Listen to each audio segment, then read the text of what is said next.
Lo cierto es que vemos a una gobernadora pues distraída, ¿no?, de sus problemas fundamentales y alentando como el presidente a la división del país. Y lo que dijimos desde hace mucho tiempo, los gobernadores de Morena no son los mandatarios de su entidad federativa.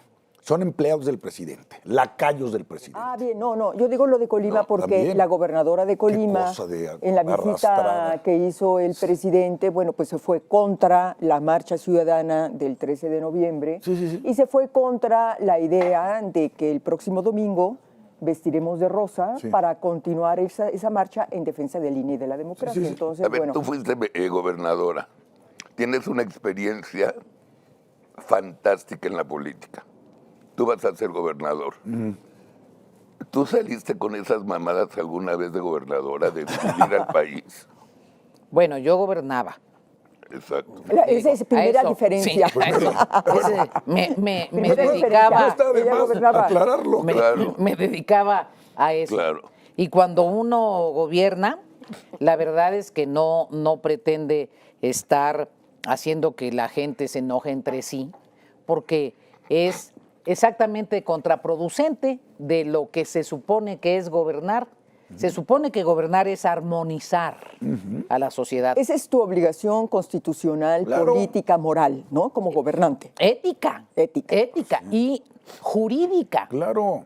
Entonces, la verdad es que me parece que se distraen mucho y que a lo mejor no tienen muchas cosas que hacer.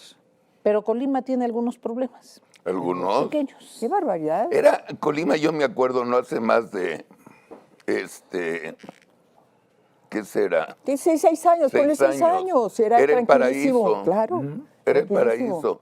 Todo el mundo iba a Manzanillo, a Tamarindo, iba feliz de la vida. Los más altos índices de violencia tienen en este momento y además justificados ahora por el secretario de Marina, que dijo, bueno, no, lo que pasa es que en proporción por la población, pues sí, están muy altos, pero esto tiene remedio. Pero lo cierto es que vemos a una gobernadora pues distraída, ¿no?, de sus problemas fundamentales y alentando como el presidente a la división del país. Y lo que dijimos desde hace mucho tiempo, los gobernadores de Morena no son los mandatarios de su entidad federativa.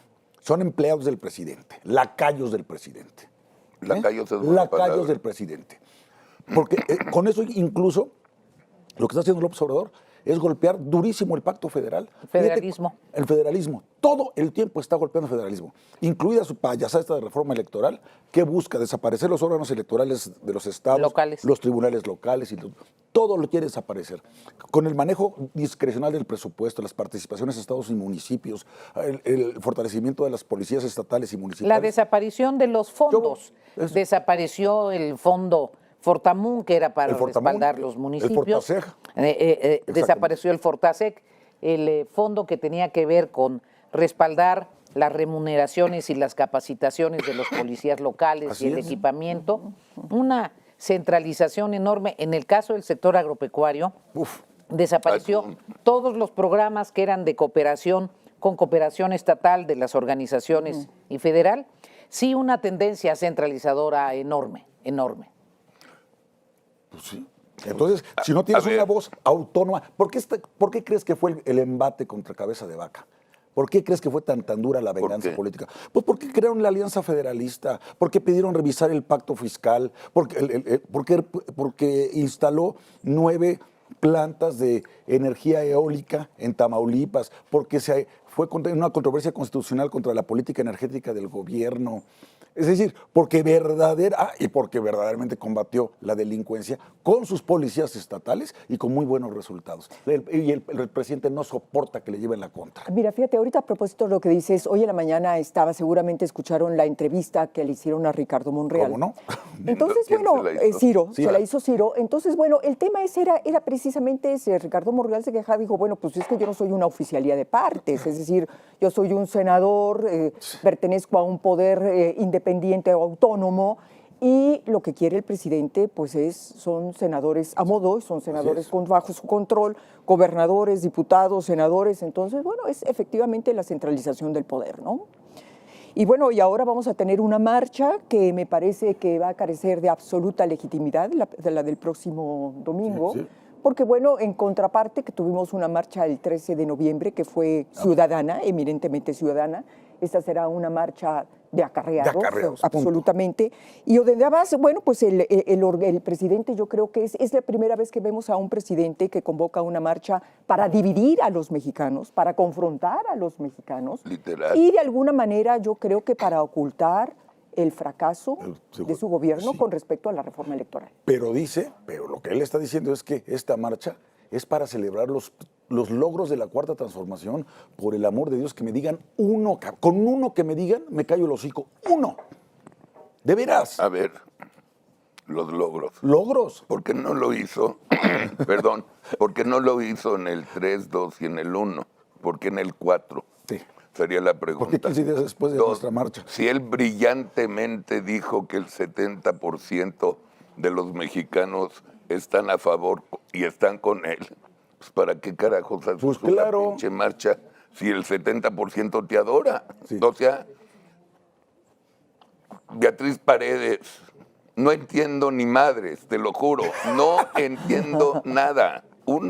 Una pinche marcha, ¿para qué? O sea... Para demostrar fuerza. Exacto. Para Uy. demostrar fuerza. Ok, punto y seguido. Ahí te va. Domingo 3 de la tarde ya acabó la pinche marcha. Ya acabó el discurso, ya le dieron los chescos a todos, todo el mundo feliz, lo que tú... Ya acabó. Y luego, ¿qué va a decir los periódicos oficialistas? Gran marcha, un chorro de gente, Muestra qué maravilla. músculo. Y vete al jueves, porque va a ser domingo, lunes, martes, miércoles, la famosa marcha, una maravilla. Y el jueves hubo otra pinche marcha y no pasó nada. A ver, o pero sea, no, me logro explicar. Sí, O sea, perfectamente. Pero como dice la senadora, yo creo que efectivamente es una demostración de fuerza. Sí, claro. Y sobre todo necesita darla porque sabe que fue derrotado, o a menos de que la senadora nos diga algo distinto, me parece, senadora, que fue derrotado el gobierno y el presidente en el tema de la reforma electoral, donde hasta donde entendemos es una reforma electoral muerta.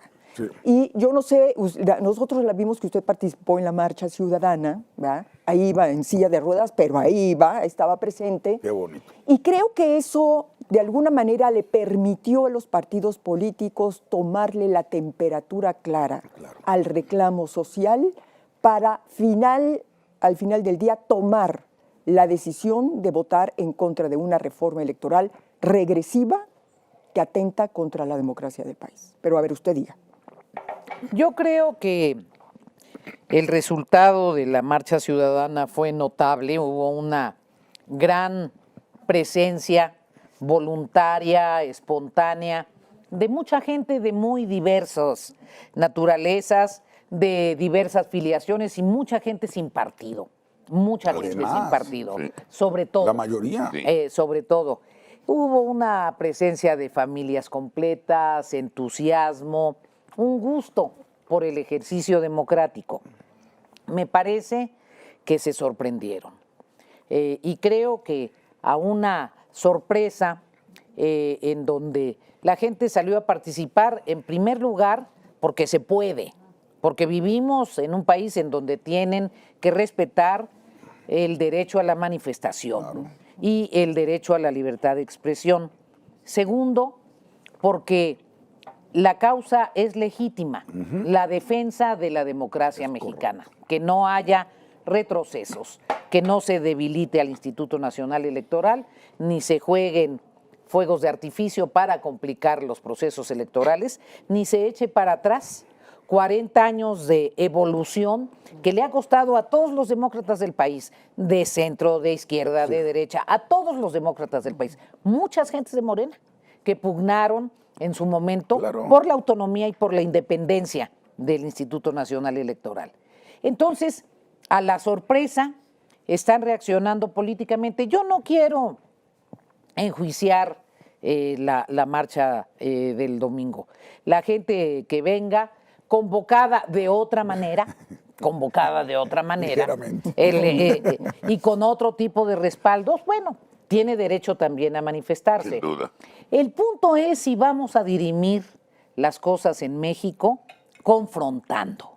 Esa es la gran pregunta que tiene que resolver el líder de esta estrategia. La apuesta es porque México resuelva sus diferencias con la confrontación. No importa a dónde lleguemos con la confrontación. Tiene perspectiva de qué pasa si hay provocaciones. Es muy sorprendente. Por eso no entiendes.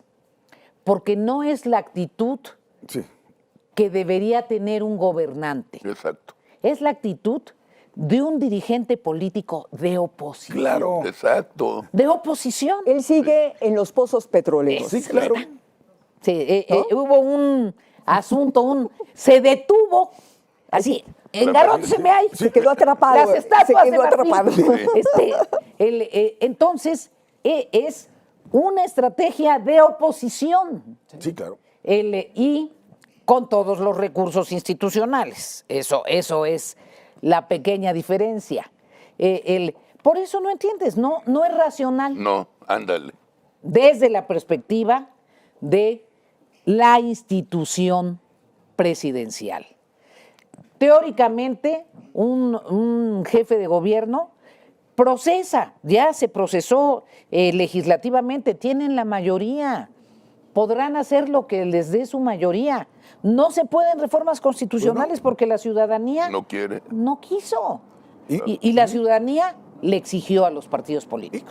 Y qué bueno. ¿Verdad? Mira, qué bueno. déjame Ya están los videos cuando digan. Sí, déjame abundar un poco en lo que está diciendo Beatriz, la senadora, porque es muy, muy importante. Yo estoy convencido, a ver si están ustedes de acuerdo conmigo, que nuestro orden constitucional e institucional es bueno.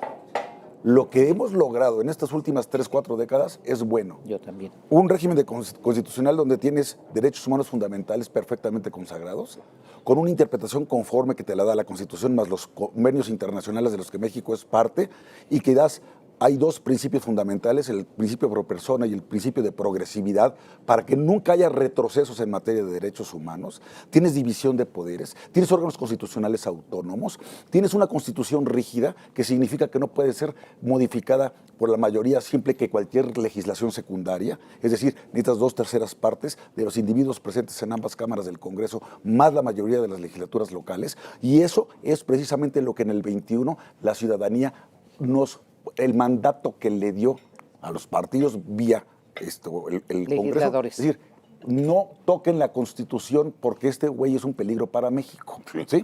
Entonces, lo que es además de la gran diferencia entre las 2 marchas, luego decir, además de que una es de acarreados y les van a pagar por venir, y la otra fue absolutamente orgánica, es que la primera sorprendió por el número de asistentes, sorprendió por una consigna clara, sorprendió por ser el ánimo ordenada, pacífica, y porque tuvimos una causa en común altísima, que es la democracia y las libertades. Muy respetuosa. Y muy respetuosa. Súper. Porque incluso cuando empezaban las mentadas de madre al presidente, decíamos, aquí no es el lugar. Porque además el mensaje era para diputados y senadores. Y, como bien dice Carlos y Beatriz, yo creo que pulsaron, lo vieron, lo sintieron y votarán en consecuencia. ¿Alguien tiene duda de qué va a pasar el domingo? ¿De que va a haber 1 millón de personas? ¿De que va a haber acarreados? ¿Cuál va a ser el discurso del presidente? ¿Cuáles van a ser las porras? ¿Cuáles van a ser las notas en los periódicos al día siguiente?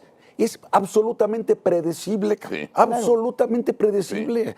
Sí. Entonces lo único que está queriendo es mostrar músculo. Hoy por la mañana, ya con esto termino, hoy por la mañana otra vez en su conferencia, el presidente volvió a mostrar la encuesta en la que dice, y miren cómo soy el segundo presidente más popular del mundo. Que no es el 70, ¿eh? Que no es el 70% de aprobación. No, pues claro que no, además pinche encuesta. Ya está dividido el país en un 50-50. ¿Verdad que sí? Claro. Entonces, pero ¿por qué él presume su propia encuesta donde dice que él es el segundo más bonito del mundo? Oye, pero antes de que pasemos al video, yo quiero un poco referirme a lo que decía la senadora y Carlos. Efectivamente, es decir, no podemos entender la conducta de un presidente que actúa como opositor.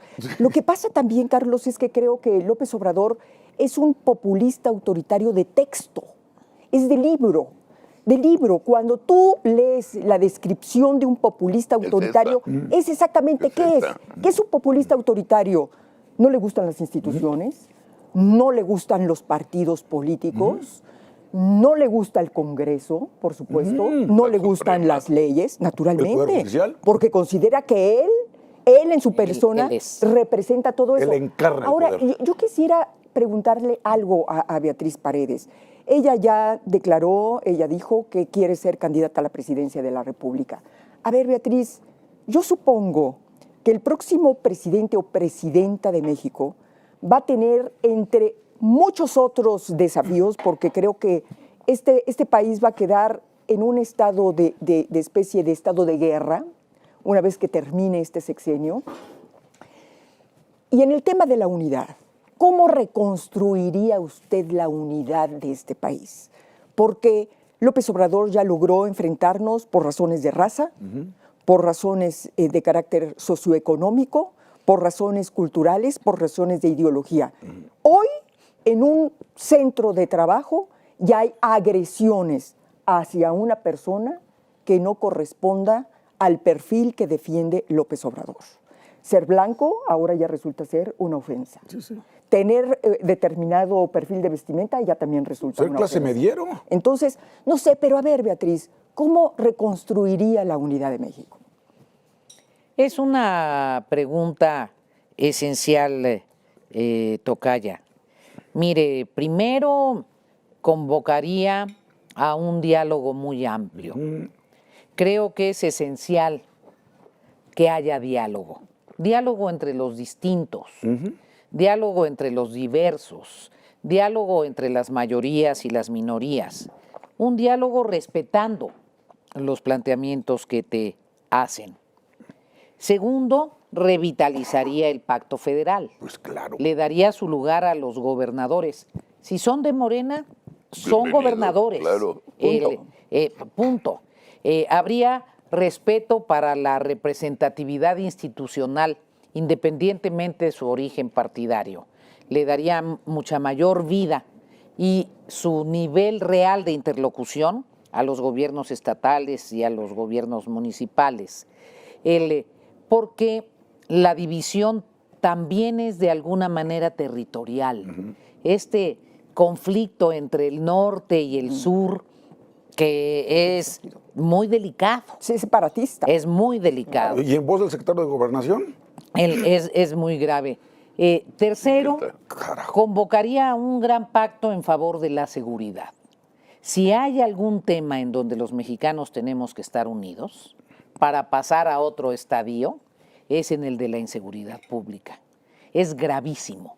Y ahí se requiere la concurrencia de todos los órdenes de gobierno y de las instituciones castrenses, de las instituciones civiles. Desde luego yo tengo una visión de una estrategia nacional de seguridad con policías civiles fortalecidas, bien remuneradas, con equipamiento, pero me parece que en el momento en el que estamos requerimos la participación de todos.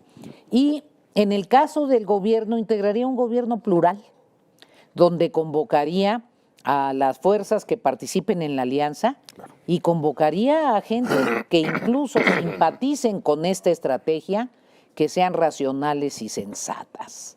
Porque me parece que uno de los grandes problemas de México es que empieza un gobierno y para atrás los fielders con todo lo que hizo el anterior gobierno. Y si hay cosas que valgan la pena, las cuidaremos. Creo que la base de la reconciliación nacional va a ser un diálogo serio, constante y tener la posibilidad, voy a decir algo muy raro, Beatriz, y no es el programa para desarrollar la idea. Nosotros tenemos que aprender a convivir en la diferencia. Claro. No vamos a lograr una unidad uniforme. Ni la queremos. Y no es lograble. Claro. La etapa en que había un partido en donde se resolvían adentro todas las contradicciones ya pasó. Y ya pasó hace mucho. Tenemos que tener una convivencia armónica, dialéctica, en donde los antagonismos se den y se administren. Las sociedades no son uniformes. La diferencia es que yo te dé cuerda todo el día para que le saques la lengua al otro, digas que el otro es lo peor, etcétera, y le dé cuerda el otro día al otro. Entonces, lo que tienes que lograr incluso es un cambio de lenguaje, Beatriz. El titular del Poder Ejecutivo no puede ser el emisor de las mayores descalificaciones. Pero es una enorme tarea.